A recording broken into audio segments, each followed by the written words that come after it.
Bonjour à tous et bienvenue sur cette nouvelle vidéo.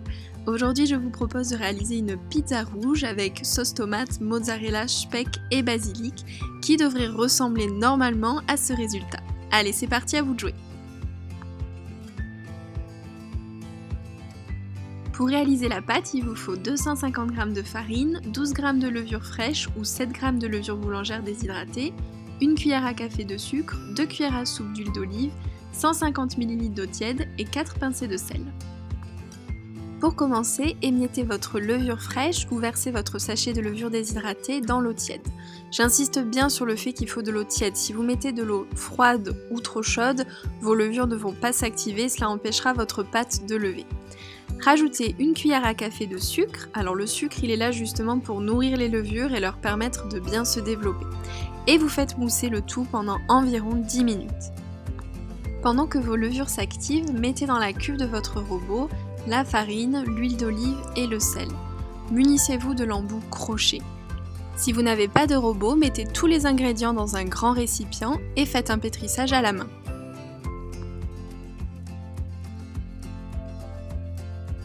Au bout d'environ 10 minutes, votre levure s'est bien diluée dans l'eau et a commencé à se développer puisqu'elle forme une espèce de petite mousse en surface et elle est prête à être incorporée à la farine et à l'huile d'olive pour former votre pâte à pizza.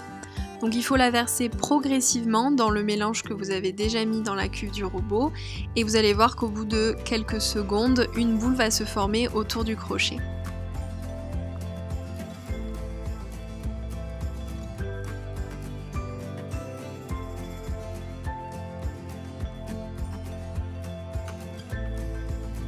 Quand la pâte s'agglutine autour du crochet, arrêtez le robot, récupérez le tout et finissez de travailler la pâte à la main en passant bien sur les bords du bol pour récupérer tous les petits morceaux de pâte.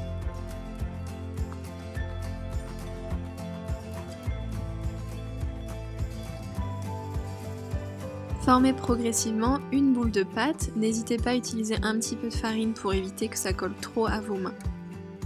Placez votre boule de pâte dans un récipient et couvrez-la avec un torchon propre. Pour la mise au repos, placez-la dans un endroit à l'abri des courants d'air pour permettre une levée de la pâte optimale, par exemple un four éteint pendant 1 heure. Pour réaliser la garniture, il vous faut 500 ml de coulis de tomates, 2 cuillères à soupe d'huile d'olive, 1 gousse d'ail, 1 cuillère à soupe de concentré de tomate, 1 cuillère à café de sucre, 1 cuillère à café d'origan séché ou frais, de mozzarella, 6 tranches de jambon speck, du basilic frais, du sel et du poivre. Si votre coulis de tomate vient du commerce, comme c'est le cas ici, je vous conseille vraiment de le retravailler pour lui apporter un peu plus de relief et de saveur. Pour cela, dans une petite casserole, je fais chauffer un petit peu d'huile d'olive, dans laquelle je vais rajouter la gousse d'ail pelée et écrasée.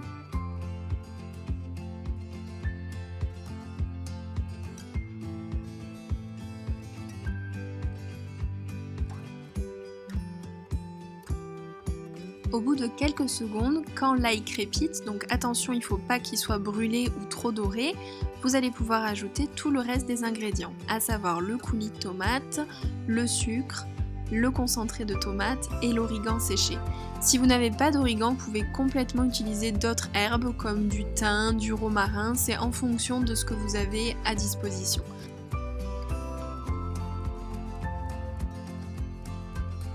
Salez et poivrez et laissez cuire à feu doux pendant environ 20 minutes.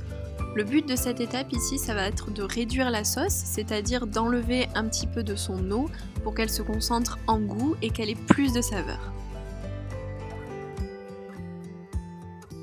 Pendant ce temps, terminez les garnitures pour la pizza.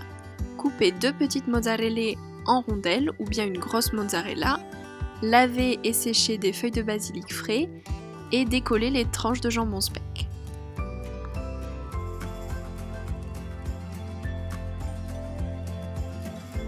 Là, c'est vraiment le moment fatidique, c'est le moment de voir si votre pâte a bien levé.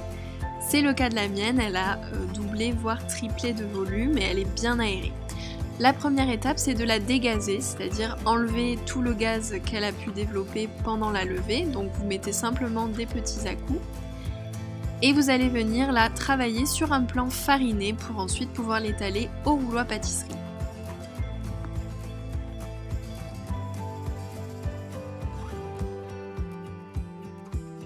Pour éviter de trop manipuler votre pâte, je vous conseille de l'étaler directement sur le support de cuisson. Ici, j'ai utilisé une toile de cuisson en silicone, mais vous pouvez aussi l'étaler entre 2 feuilles de papier sulfurisé. Pour une pâte moelleuse au centre et croustillante sur les côtés, abaissez-la avec votre rouleau à pâtisserie sur environ 5 mm. Donnez à votre pâte à pizza la forme que vous désirez, et si les bords sont irréguliers, sachez que ce n'est pas grave, que c'est aussi à ça qu'on reconnaît une pizza faite maison. Quand votre sauce tomate est prête, versez-la généreusement au centre de la pizza. A l'aide d'une cuillère à soupe, étalez la sauce délicatement vers les bords de la pizza, en faisant attention à laisser 1 ou 2 cm de pâte vierge.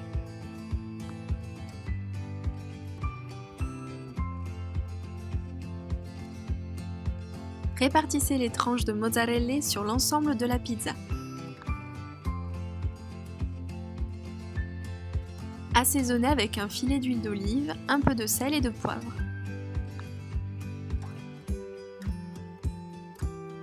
Transférez délicatement votre pâte à pizza sur la grille du four, puis enfournez-la à mi-hauteur pendant environ 15 minutes à 200 degrés.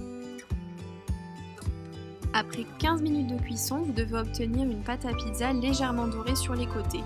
Personnellement, c'est comme ça que je l'aime, donc j'arrête la cuisson ici. Si vous préférez une pâte plus cuite, prolongez la cuisson d'environ 5 à 10 minutes.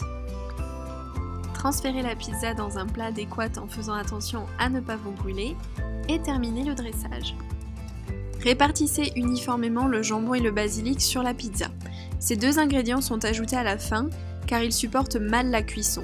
Le jambon deviendrait sec et le basilic brûlerait en dégageant une certaine amertume. En les mettant à la fin, vous préservez toute leur fraîcheur.